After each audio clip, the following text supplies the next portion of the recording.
Welcome, Wapplers, to our November 2023 Wappler Meetup. We meet on the first Friday every month at 4 p.m. or 1600 Netherlands time.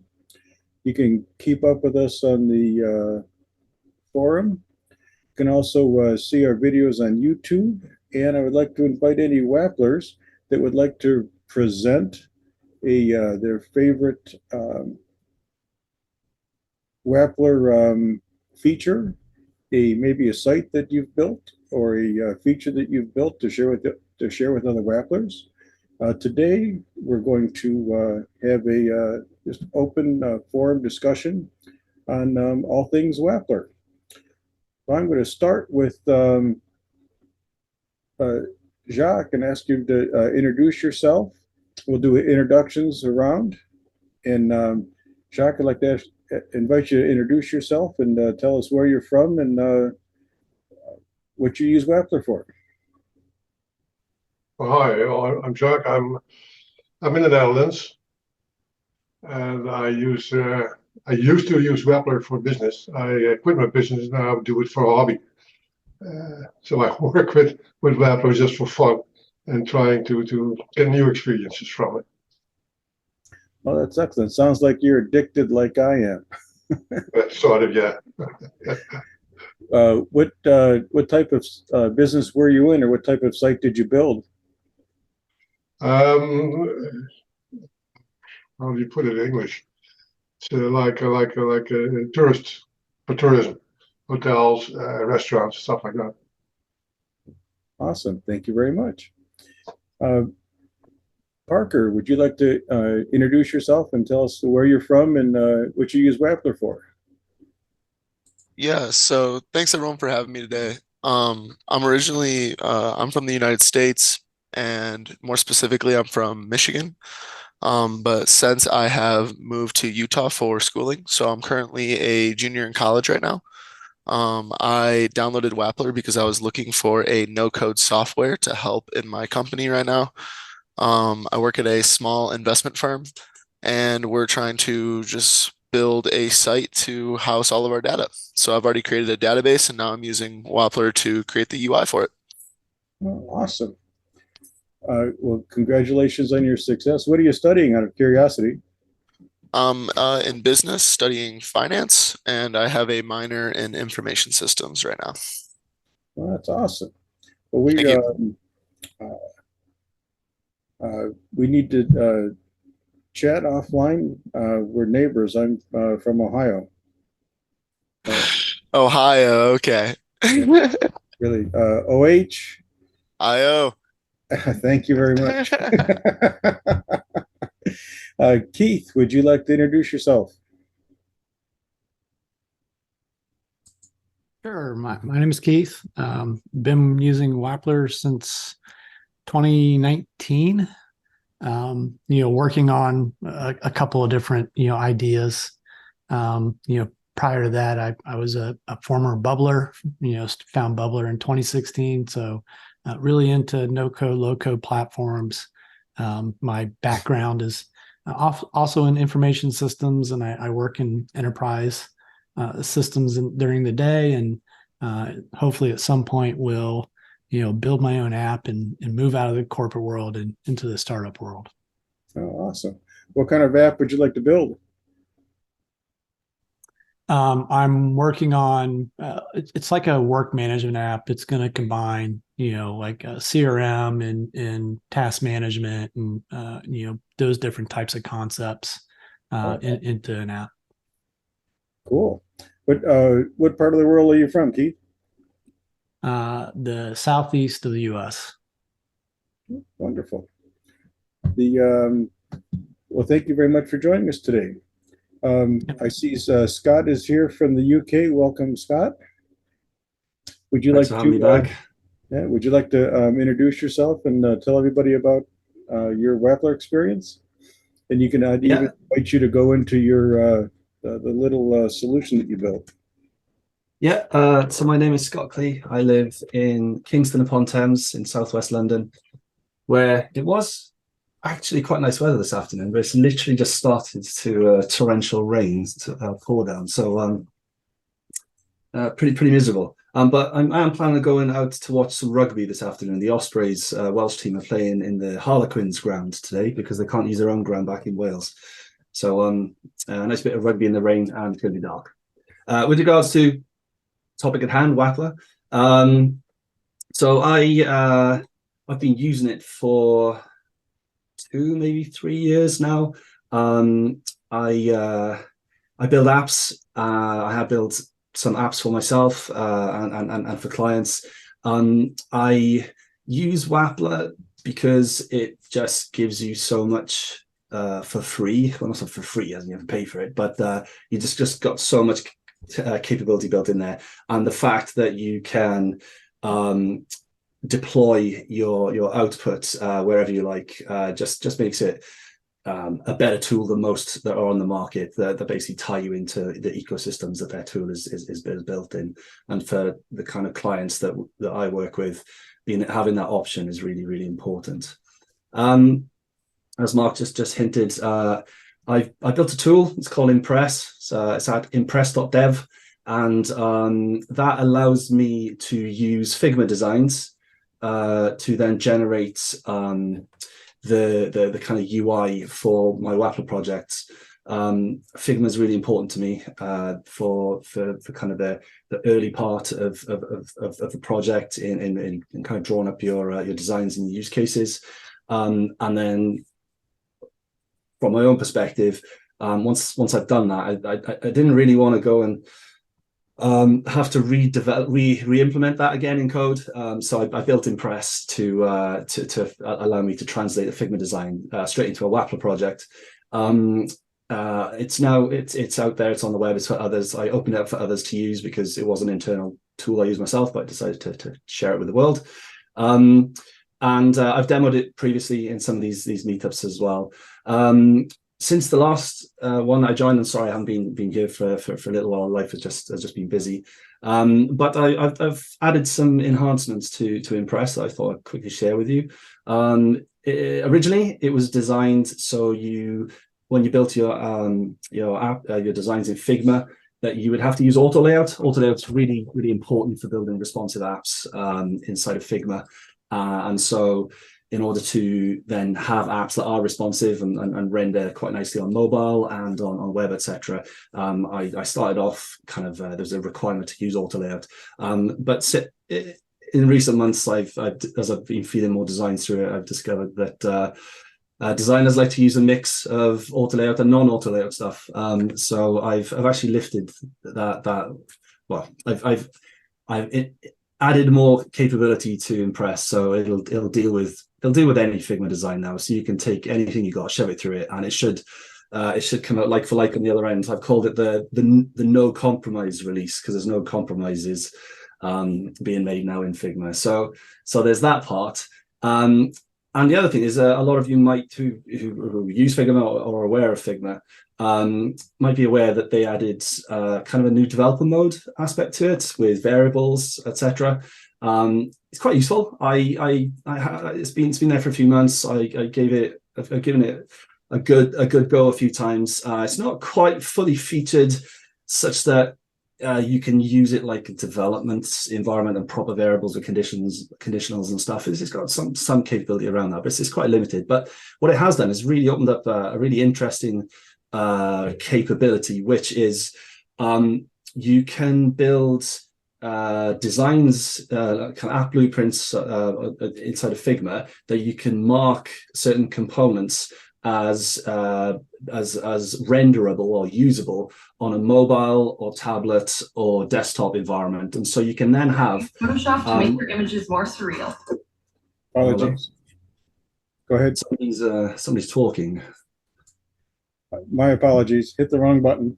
That's okay. So just to finish that off, yeah. So there's a really cool piece of capability now in Figma where you can build one design and it can then render in Figma into a mobile layout or a tablet layout or a desktop layout, showing and hiding various components that should only really be displayed on a mobile versus on a desktop. So like navigation menus and the burger menu that it claps down to, you can add that capability into Figma now. You can see it being rendered as you're building your design. It's a really powerful concept. So I adopted that, and so I've been using that in building my Figma designs. But more importantly, I then implemented it in Impress. So if you build your one design, you mark up which pieces you want to render in a mobile versus a desktop.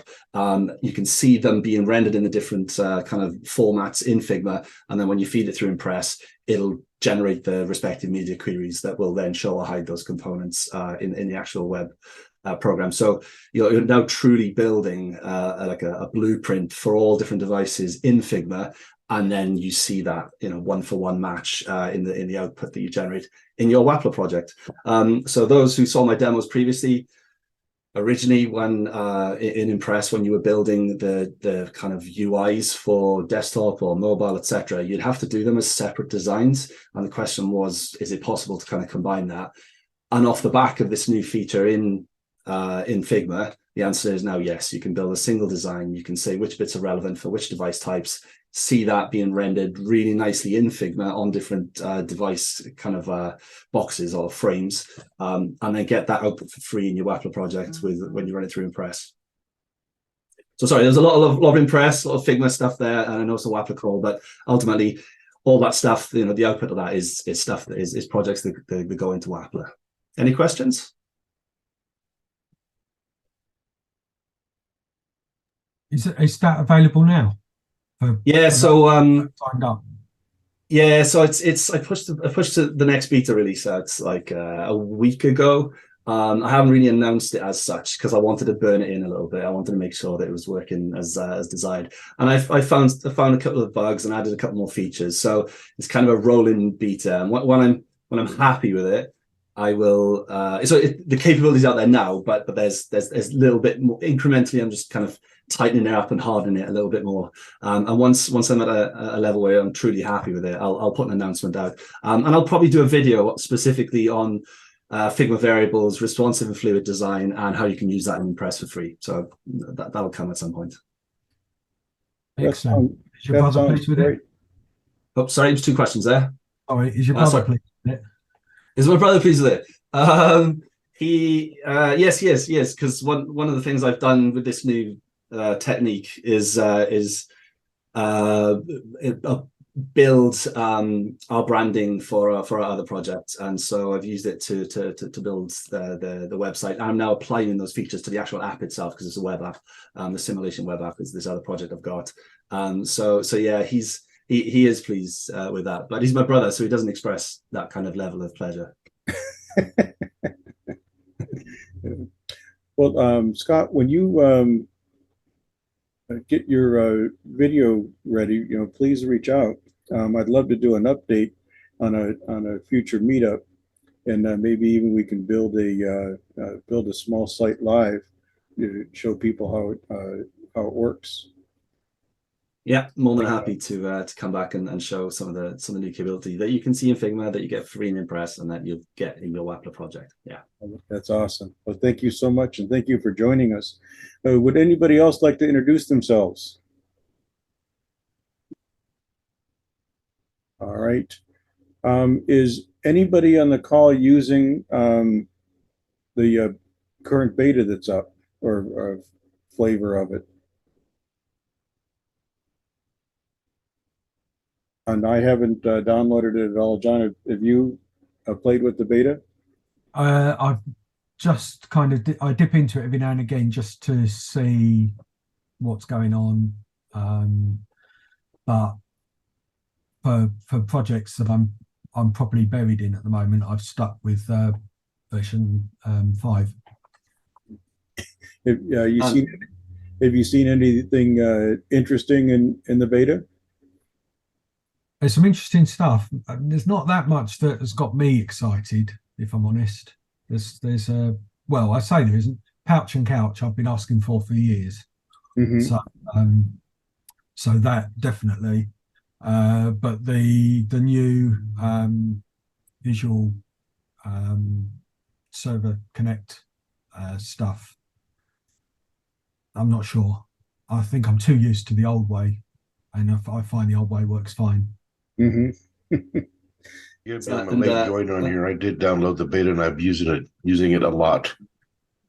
And apart from complaining, I love what these guys do at Wappler, but it's got a lot of caveats to it that drive me a little nuts.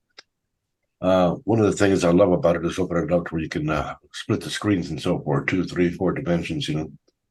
I work on 4 monitors, and so it's really neat to spread that thing across the board and having 4 different panes open at the same time.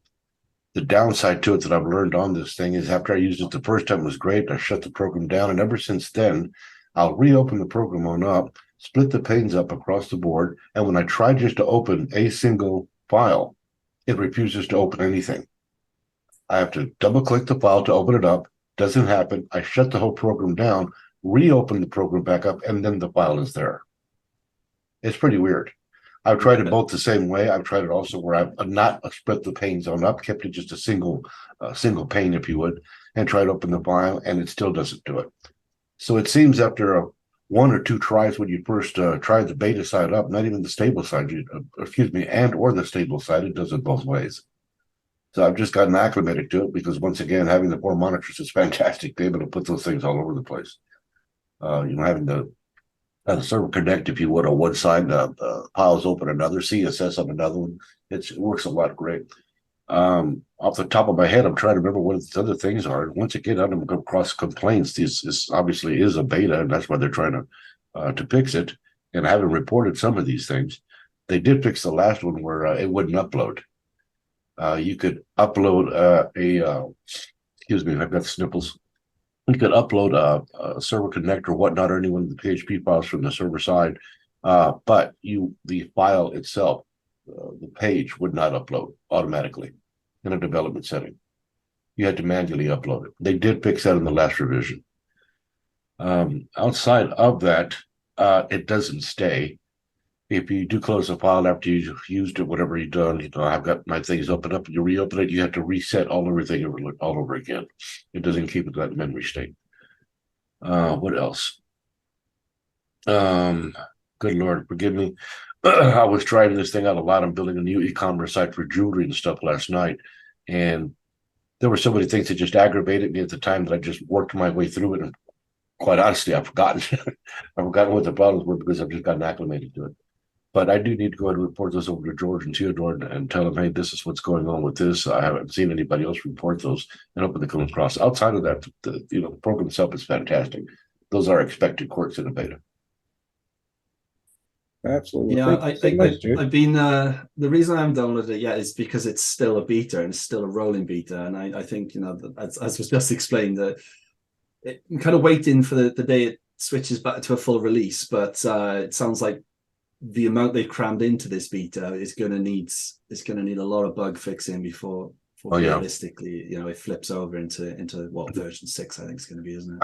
I can't recall who it was, but I did run across something in the community. I think it was a week ago, where somebody put up there, and I've yet to find where that is. He put an image shot up there that showed a selection or a button somewhere at the top that should be there on the menu or may be there in the menu, where it would open up and segregate the program onto each one of your screens, onto your monitors, versus having to adjust the panes across the board. And I remember him putting up the question, hey, it said window, where you could click it and open up whatever you wanted on each one of the windows. He said, this looks great. When will that become? And I can't recall who it was. I think it was George saying, we're working on that to come soon, which would be great, which I hope, when they do get to that point, then it'll have a memory state that after you close the program using whatever you have on each one of the screen, you reopen it and it'll readjust itself again. That was Apple who mentioned that, and yeah, he's running Linux, so I think that wasn't supposed to be available at the time when he posted, but it is now, and that's the multiple layouts. So if you're running the latest beta, in the top right is actually a button now that allows you to add more than one layout. The whole beta cycle is a tricky thing because they want as many people as possible using it so they can find all the bugs and fix it. But those of us that are using this all day, every day for intense projects can't risk using a beta version. So you're caught in that awful dilemma where you want to use it to feedback and get it all stable, but you can't use it because it's not stable. Yeah, very much so. But you're compelled to, obviously, once you have the little toys, so to speak. I think the challenge is though that if we aren't as a community testing it and reporting bugs, then what ends up happening, I've seen this with other features, is that the Wappler team moves on to the next new thing, and then when bug reports start coming in, they're not as quick to resolve them as they are when they're working on whatever that new feature is at the moment. So I think it is important, if it is something you're interested in using, because you can run both the regular version and the beta version on your machine. You got to close one and open the other. But being able to report those issues, and get the team actually fixing them now versus trying to fix them later is I think, helpful for all of us. Yeah, agreed. Just to self-admit again, I just haven't had taken the time the last couple of days to put that up there for them. Is anybody running both versions, the 5 dot whatever current and the beta at the same time? What do you mean by time? Sorry, go ahead. Sorry, what do you mean by at the same time? Because you can't run them simultaneously. You have to completely exit one and load the other. Correct. Yeah. So is anybody doing that? Yeah, I am. I'm running both. Yes, definitely. You shut one down and spin the other back up, but it is definitely worthwhile to go in there and just see what's being built, even if it's not what you're doing normally in your development. Spinning it up and looking at it is definitely helpful. Awesome, thank you. So does anybody have a besides fixing the bugs, does anybody have a favorite feature that they'd like to see Wappler put together? Well, just to jump in, with regards to what's interesting in the beta, certainly the Couch and Pouch, I'm looking forward to using it at some point. It's just finding the time to do it. But it does sound like they've done some work on the mobile development aspect in there, because every time I've tried to create a mobile project, I haven't been able to get it working. And I've raised kind of problems on the community a couple of times and had some feedback, but even after that, I still couldn't get it working. So I'm desperate to do my first mobile project at some point. But having been kind of burnt a couple of times, I guess I'm waiting for this new release to come out, and hopefully the work they've done there will mean that it'll just work smoothly, like every other thing you can do in Wappler.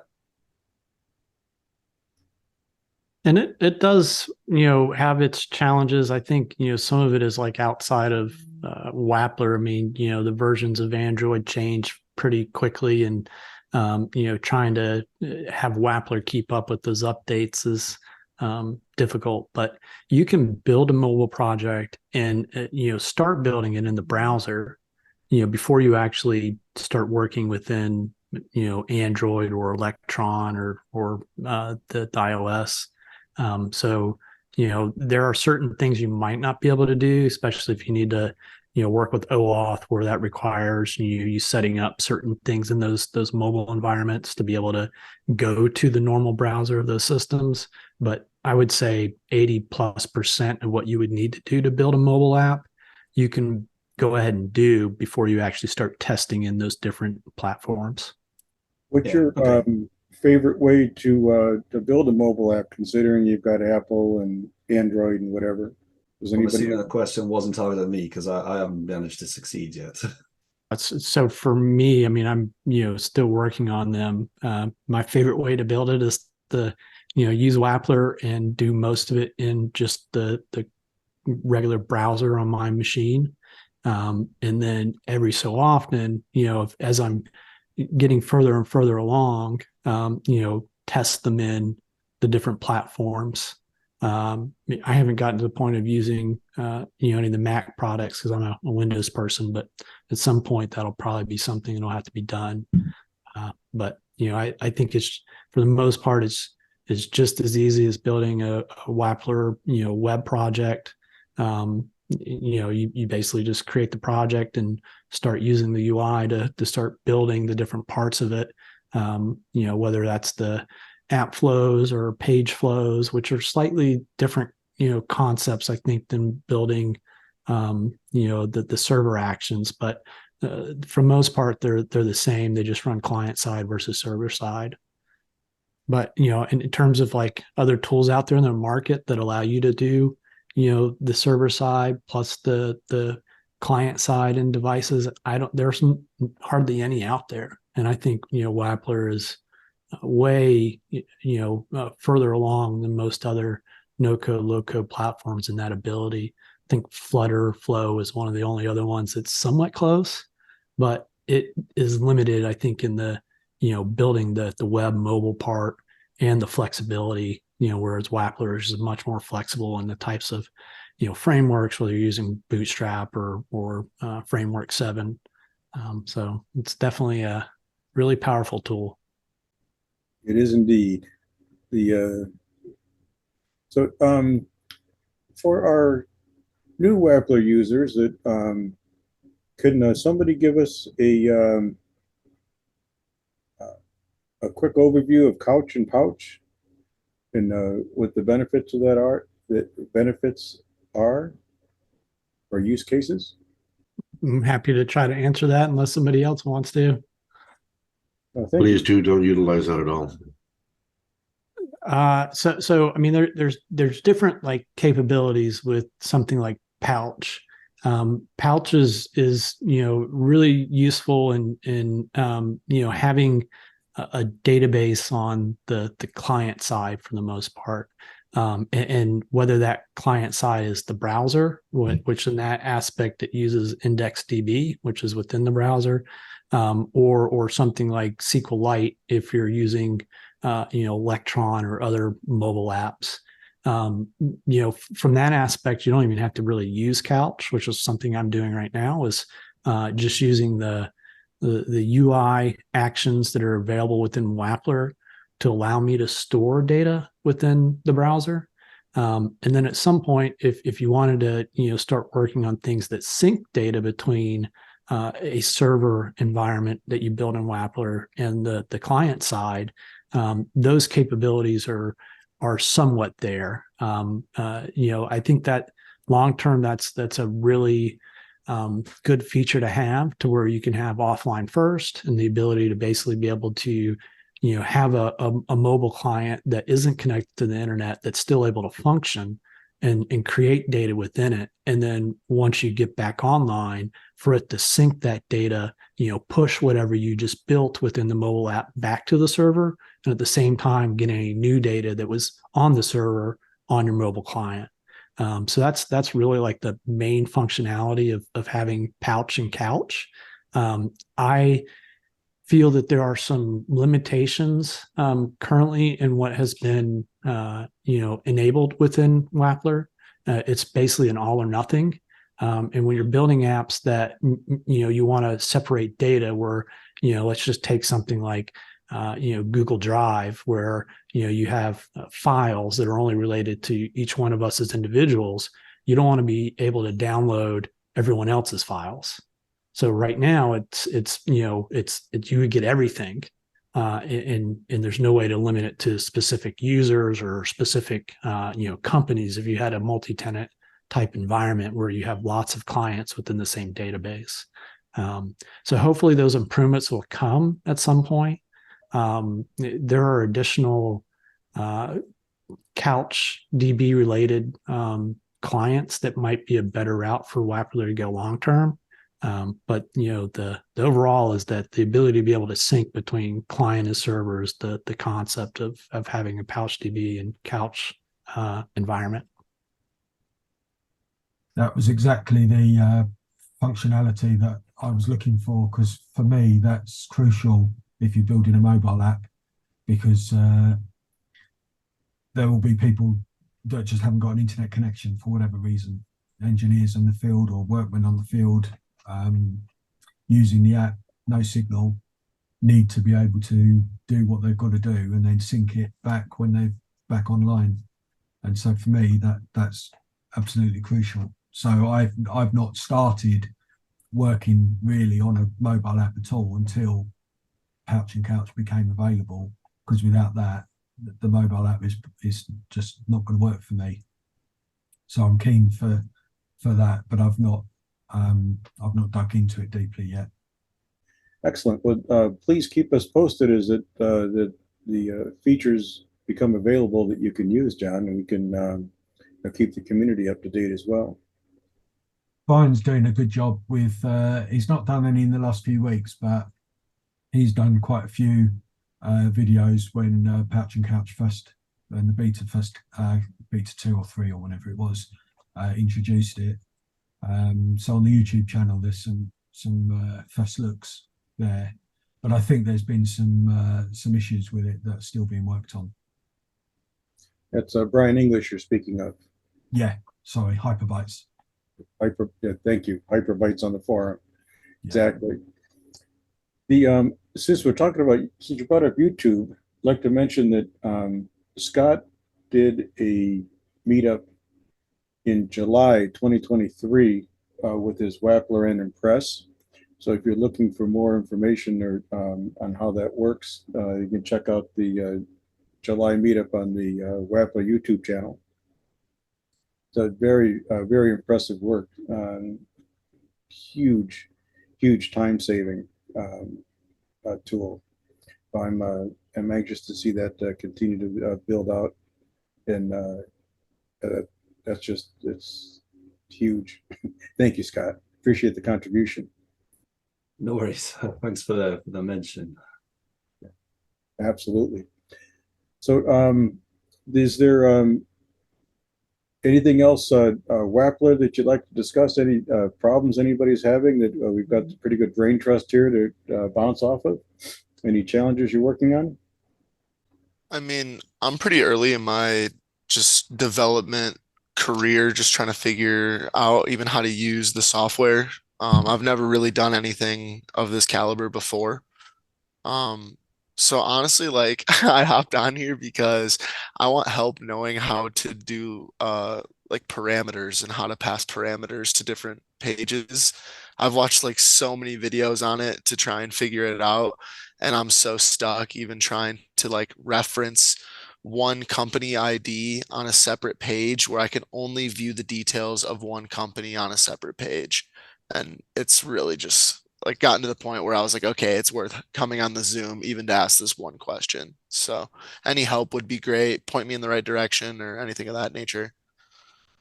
I think Parker, post on the forum. This is Glowforge Aura, your personal. And Parker, I know you had this question on the forum. There's been a lot of responses, and I think in terms of like what is, I would say is like standard practices for that is to use the URL parameters. That way, even if you're, there's different concepts of how you can load data throughout web apps, but using URL parameters, even if you go to a new page, that new page will already have that data available through the params in the URL to be able to grab from. And then when you're doing things, if you are getting to the point where you're allowing navigation backwards and forwards, that is used in order for the pages to know, what that past state is. So if you use things like the, session storage or cookies, they can do some of that same functionality, but you'll lose the ability to navigate backwards and forwards. Is it possible to do it through data detail? You can use a data detail, but so Wappler has the concept of the object of the query manager, right? Mm-hmm. And a query manager is how you set up the parameters for Wappler to be able to go and grab those details from the query. And then once you've set up the query manager, in the data details and in other parts, you can reference those queries in order to get the data.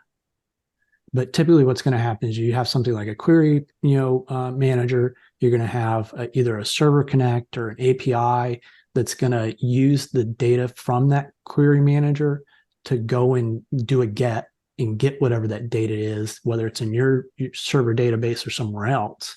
And then once you have that, server connect completed and that data is available, then you can pass that into the data detail or other parts of Wappler in order to show that data on the page. Okay, that kind of makes sense to me because I have an understanding of MySQL and how MySQL works and how that all connects. So before I'd ever even found Wappler, I created the entire database and was kind of just in my mind picturing what I thought it would look like. So I have like 6 tables that reference my company table. And so basically what I want to do is click like a company, go view details. It takes me to a separate page, and then I can select on a list of those 6 tables and view all the details written about that one company specifically. So that's like totally possible to do with the query manager, is what you're saying? Well, there's different parts, right? The query manager just gives you the ability to work with query params. Right, The next part of that's that, where he's not stuck. I think so. It's a really large question. I'm sorry to interrupt on that, but the biggest thing that I've ever seen in the past was people having a problem setting up to define the query parameters on the Yeah. actual page itself. That way it'll register whatever ID, whatever you're looking for, there's your subject line. That's your main point of reference. As long as your server connection, you know what your query parameters are, what ID are you looking up for, that goes in the data. And I guess I'm just kind of confused. So it's like you create the query as an API, right? Like, so there's API queries, and then do you create a variable in that as well? Because I saw a lot of things on like creating a Yeah. variable, right? It's a play on words. I'm sorry. Yeah, you got the query correct as far as the server connect side of it. Okay. Setting Okay. that up. But on the page itself, on the right-hand side of the page, once you've applied, app connect, you go click at the very top where it says app. And when you click on that, you'll see on the bottom right-hand side, define your global data, define your query parameters, so on and so Yep. forth. That define query parameters, that's what you're selecting. You make a variable in there as to whatever you're calling for, your ID from whatever table or whatever record you're looking for. And then how do you link that back to a button per se on the first page? So how is it when I click my button, it then takes me to the next page and it's looking for that specific variable, right? Like it's looking for that Right. ID. You set it up on the URL, you just use your browser if you would, excuse me, put your link in there, equal to this particular ID number in that case, coming from that database. That ID is going to match to whatever your query parameter you set up on the following page. That's what it's going to be looking up. So I have to actually type in like referencing ID or whatever that code would be on the browser. Well, yeah, you're going to go select it, from the Thunderbolt if you would, to look up the ID itself. Okay. From whatever table structure you're looking at, whatever the record ID number is, a name or whatever it is, that's what you're matching up in there. That's what carries over on the URL.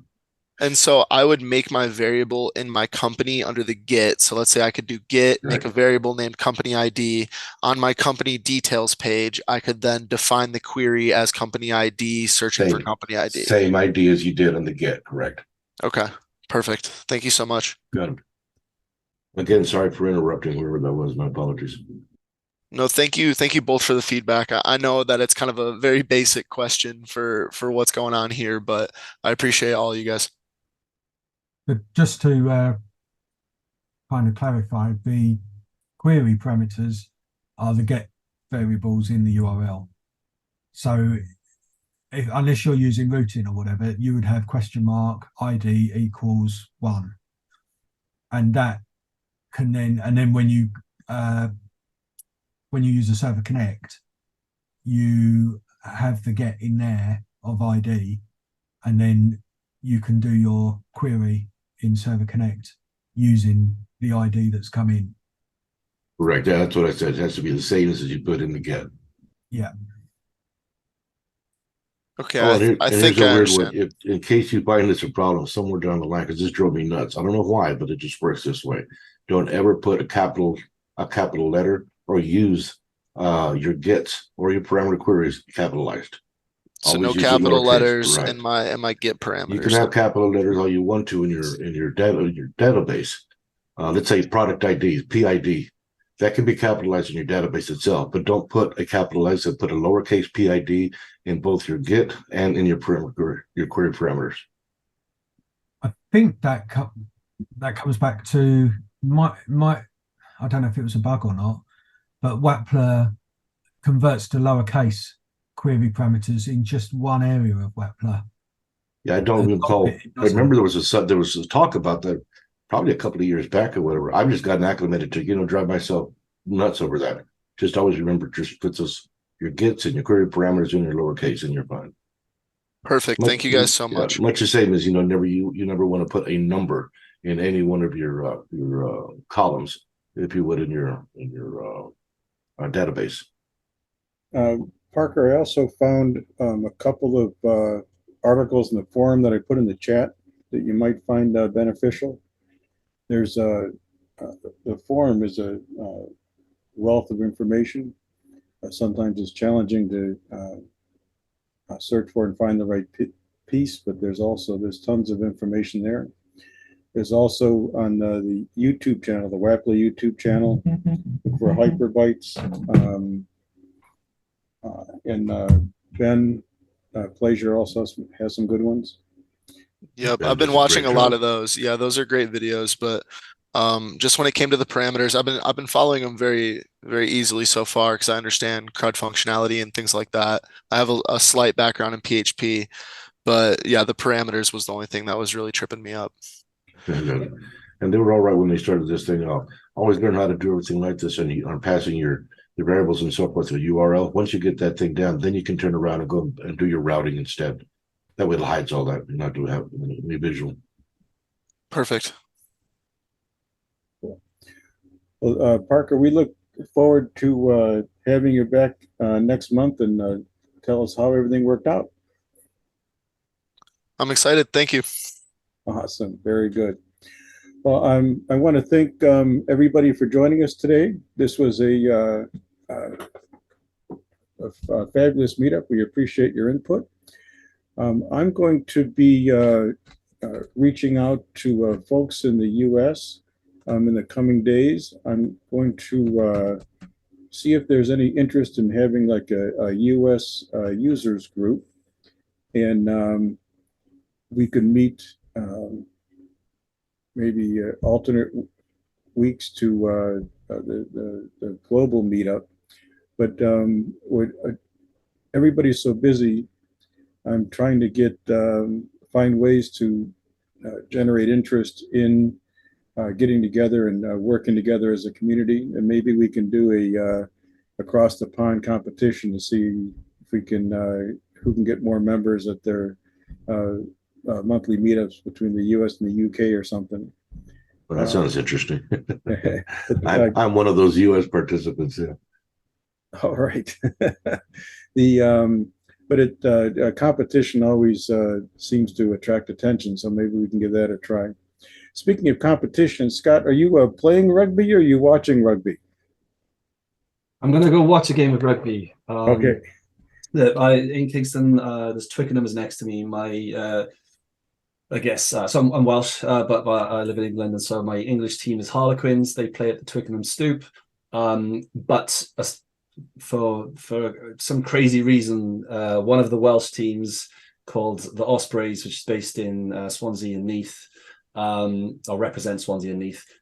They share a ground with Swansea City football team or soccer team, and so their ground, that share they have, the soccer team takes priority over the rugby team. So they don't have a ground to play on tonight, so they decided to come and play in Twickenham, and it's like 10 minutes on the train for me. So it's an amazing opportunity to see a Welsh rugby team play locally. It's very unusual. But unfortunately, Wales themselves are playing tomorrow. They're playing a team called the Barbarians in Cardiff. And so the superstars who would usually be playing inside in the Ospreys are all representing Wales tomorrow. So it's going to be a tough match for them because they're playing a South African team. And as we all might be aware, those who pay attention to rugby recently, South Africa are pretty good at rugby and just won a World Cup. So absolutely. Yeah. well, you know, one astonishing tournament. I thoroughly enjoyed it. I actually made it out to see England play in Lille in one of the games. First time I've ever been to France for a Rugby World Cup. They've hosted it before, and it was a great experience. I thoroughly enjoyed it. Do you play yourself? I do play, yes. I'm certainly in the vets category now, but the season has started. Unfortunately, over the years that I've played, the number of games that get cancelled increases, whether it's our side or the other teams. So the game this weekend has been cancelled as well. So I did put my hand up for it. But I'll get to play again soon. And the way the weather is at the moment, it would be a classic kind of English rugby game in the rain and the cold and the darkness, just how it's meant to be played. That's exactly exactly right. I didn't know anything about rugby until my daughter went and started playing in high school, and she was on they won the state championship 4 years in a row. Rugby's a different culture. Boy, is it ever. It's We're used to pads and helmets and things like that over here. Exactly. Yeah, well, what I find, especially living in London, you know, it's a busy city. When you play rugby, it really cleanses both the body and the mind. Like, you just dump everything on the field, and when you walk away, you feel fresh and tired, but brand new. Yeah. So it's really good for that. I'm glad to hear you're walking off the field. That's Exactly. Yes. It doesn't always happen, but yes, most of the time. Very good. Well, I want to thank you all again for your input and attending. We do appreciate it. We look forward to seeing you next month, and I hope everybody has a very safe and prosperous month. Take good care and be well. Thanks very much. Cheers, Bye-bye everyone. now. Bye. Thank you, Cheers, everyone. everyone.